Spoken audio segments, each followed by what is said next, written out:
and welcome to the Dr. Mumbi Show. My name is Dr. Mumbi Saraki. How you doing? How's everything going? I really do pray that you are well, fam, in all your ways and that you are living your best life. Thanks to everybody that has subscribed to the channel. You guys are absolutely amazing. Go ahead and subscribe if you haven't already. Check out our Dr. Mumbi Live as well, or Dr. Mumbi Show, wherever you are on this. We're grateful that you could join us, and definitely consider, supporting our alternative platform. Can't even speak today. What? Thanks to everyone who has supported us through our PayPal and our Patreon accounts. Really, really appreciate, love you. And we've actually, used part of that blessing or rising. If you guys can give me another word for blessing, that would be great. To do something great in our community. And we couldn't have been able to do it without you. So we'll be sharing that video very, very soon. So some very interesting news coming out of Nigeria, where police have arrested and paraded two Chinese men for illegal mining in a remote area called Zamfara, Nigeria. Now, the police actually paraded the two Chinese nationals after arresting them for allegedly engaging in illegal mining in Bukuyu local government area of state. And what happened is that a year ago, the Nigerian federal government actually announced that there would be, they banned all mining activities in Zamfara state. And, as part of efforts, because there was a lot of cattle rustling and armed banditry going on, as well as illegal mining. But this is what shows you the power of the people. So these Chinese men and some people from Burkina, I think it's Burkinabo. Is that Burkina Faso people? I don't know. Some villagers saw them move into, a small village and start being like, seeking shelter there. So they near a place called Nasarawa. Yeah, Nasarawa. And, the locals actually contacted the local police chief, a gentleman called Shehu. And he said that, they had received multiple reports that Chinese, together with unpatriotic Nigerians, were engaged in illegal mining in a place called Kwali Bukuyum. So, in his words, Shehu's words, he says, on the strength, of the information, the State Commissioner of Police, Mr. Usam Nagogo, led a special task team to Kwali mining. We also have Kwale. That's why I'm like, what? We have Kwale mining in Kenya. Weird. Sites to assess and see things for himself. The information proved to be credible, a credible one, as hundreds of miners scattered as soon as they saw the team. Two laborers were arrested who confirmed the presence of Chinese and Burkinabo people, among others. The two Chinese, identified as Mr. Wang and Mr. Chun, were arrested and are being interrogated to get more information that could help the course of the interrogation.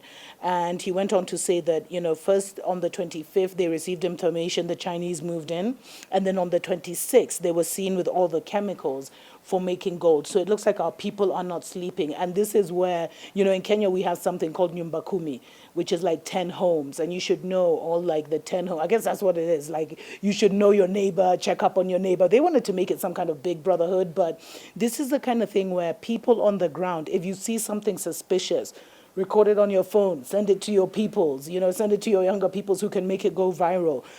Get in touch with your area police. There's a lot of tension right now, and people are on the alert because we've seen how our people are being treated in China, and there are a lot of illegal things they're doing. And no one should just be doing things illegal in any country. Do you think you as a Kenyan or as a Ugandan or as a Nigerian could go deep into China and start mining gold or mining anything? Why do we allow these things to happen in our own nations? It's so bizarre. It's like our presidents are bewitched or something. It's like they've been bewitched by this paper money, and now the economic system has collapsed. How are they going to look at themselves in their face, in the mirror? How? When they are as bad as the slave master, man, some of these guys. But it just shows you what can happen on the ground. It doesn't need to take the president or those people, but there's a lot that can happen on the ground, and we have to be the ones that protect our nature, our nations, our communities, the little you have. Keep an eye out. Report, record, expose. because there's a lot of power in our voice, fam. There's a lot of power in our voice.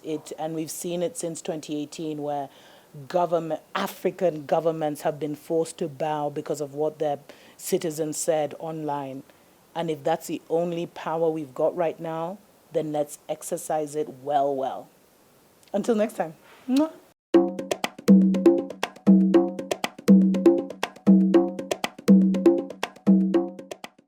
Let me say something to that, because I think this kind of discussion, which has gone on for a very long time around, sounds a bit cynical in a sense. In fact, it's like the tragic situation of 1994 isn't considered even a violation of human rights. It has now gone into the background. Those who are responsible for it, those who are associated with it, are now talking about something else. According to them, the situation in Rwanda is that of human rights violation, even more than that tragic situation. I think that's what we are talking about. So, well, just for example, there was Amnesty International wrote a report in the lead up to the 2017 election that talks about opposition politicians, journalists, human rights defenders being jailed, physically attacked, even killed. I think you're interested in forced into exile or silence. So just interested in your idea of that assessment of your country. Raising your views to the audience so that you influence them by what you're the European Union sees itself very much as an exporter of human rights and a defender of human rights. So why can't you let me answer this? I'm very interested in Otherwise, your answer. you are going to ask and then answer yourself. I'm very interested in your answer. I'm giving you some context on why I'm asking. You're asking and giving answer at the same time. So please tell me, what do you make of this assessment? I think it's just ridiculous, because there is nothing like human rights minus these things we are talking about. What we are talking about in terms of development.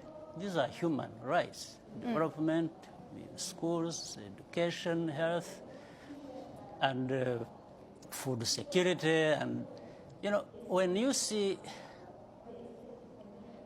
now, the level of poverty has decreased almost by 60%. So these people, these human beings with improved lives and participating in that themselves to improve their own lives, gets lost in what the whole list you've been spelling out as if, you know, what is in Rwanda is really hell. In fact, forgetting the hell that we have gone through, that we stood against and sorted out when you were there just talking about more or less nonsense. Because do you reject the accusations, for example, from Amnesty International? Absolute rubbish. You reject Rwanda is completely different from what it was 25 years ago. In fact, maybe you need to be looking around in Europe. You are violating people's rights.